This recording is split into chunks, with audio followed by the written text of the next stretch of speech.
Halo semuanya, sebelumnya Assalamualaikum warahmatullahi wabarakatuh.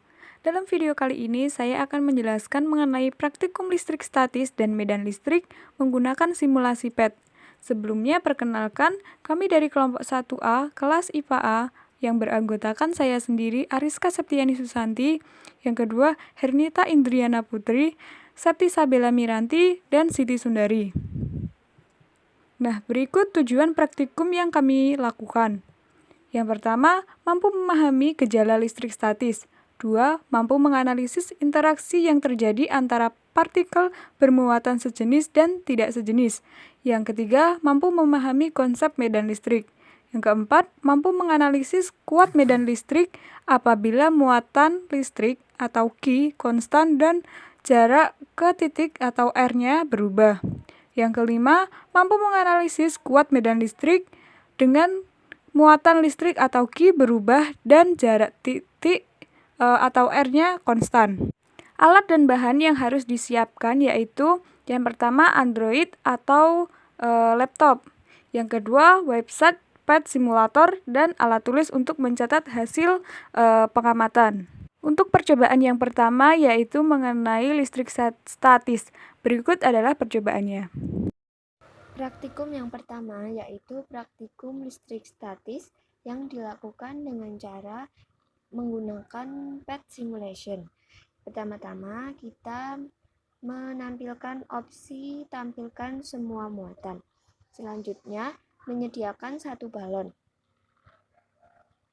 Sebelumnya dapat dilihat bahwa sweater, balon, dan tembok ini sama-sama bermuatan netral. Langkah selanjutnya yaitu menggosokkan balon ke sweater.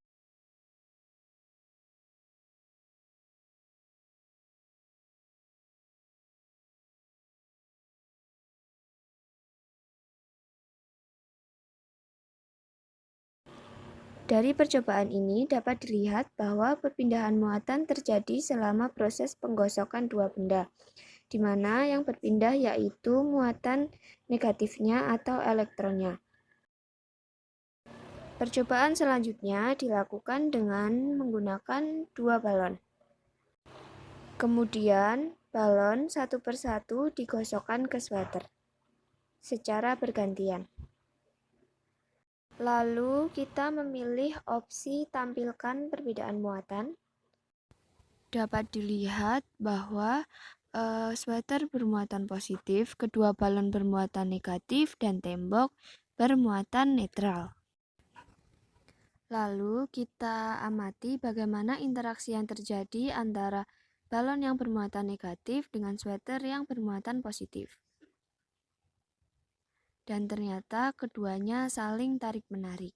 Selanjutnya kita amati interaksi antara kedua balon yang bermuatan negatif. Dan ternyata kedua balon tersebut saling tolak-menolak. Yang ketiga yaitu melihat interaksi antara balon yang bersifat negatif dengan tembok yang netral. Di sini dapat dilihat bahwa elektron dalam tembok ini menjauhi balon. Setelah itu, saat tembok dihilangkan, balon dengan segera mendekat ke sweater.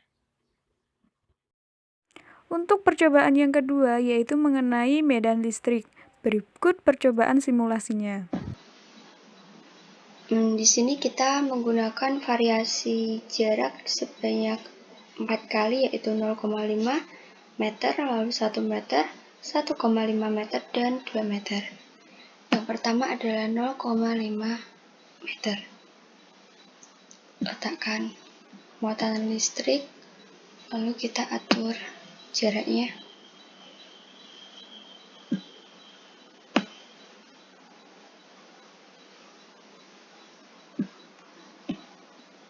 Letakkan sensor.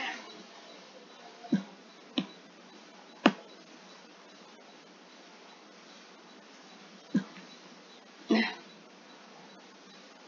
kita baca voltage-nya itu sebesar 18,18 volt. Lalu jarak yang kedua adalah 1 meter.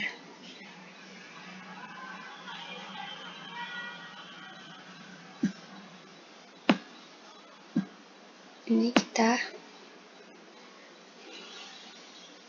letakkan sensornya di sini. Kita lihat voltage-nya sebesar 8,946 volt. Jarak yang ketiga adalah 1,5.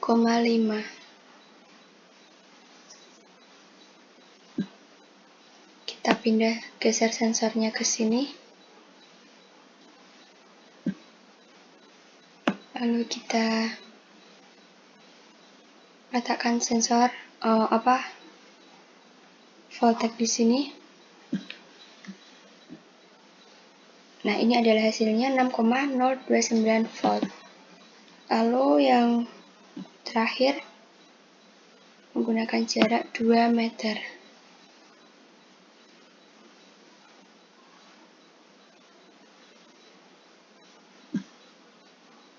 Kita geser sensornya. Kita letakkan voltage di sini. Nah, ini adalah hasilnya, yaitu 4,492 volt.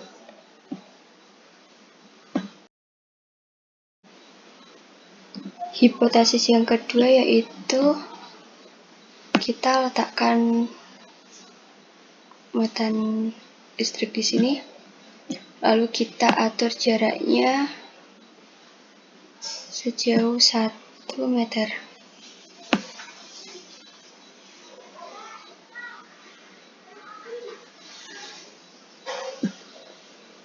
Nah, kita letakkan sensor di jarak 1 meter, lalu kita letakkan voltage. Hasilnya adalah 8,948 volt. Lalu kita tambahkan muatan listrik lagi di sini.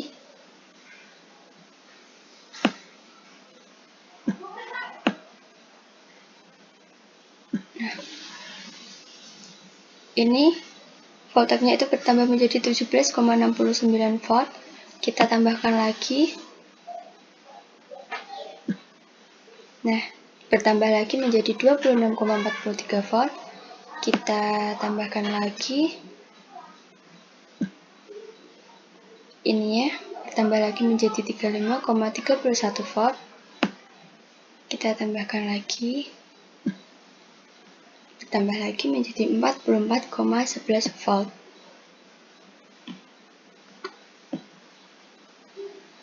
Jadi, apabila muatan listriknya itu ditambah pada jarak yang sama, itu voltagenya juga akan otomatis bertambah. Nah, itu tadi percobaan yang kami lakukan. Apabila ada kesalahan, mohon maaf. Sekian, wassalamualaikum warahmatullahi wabarakatuh.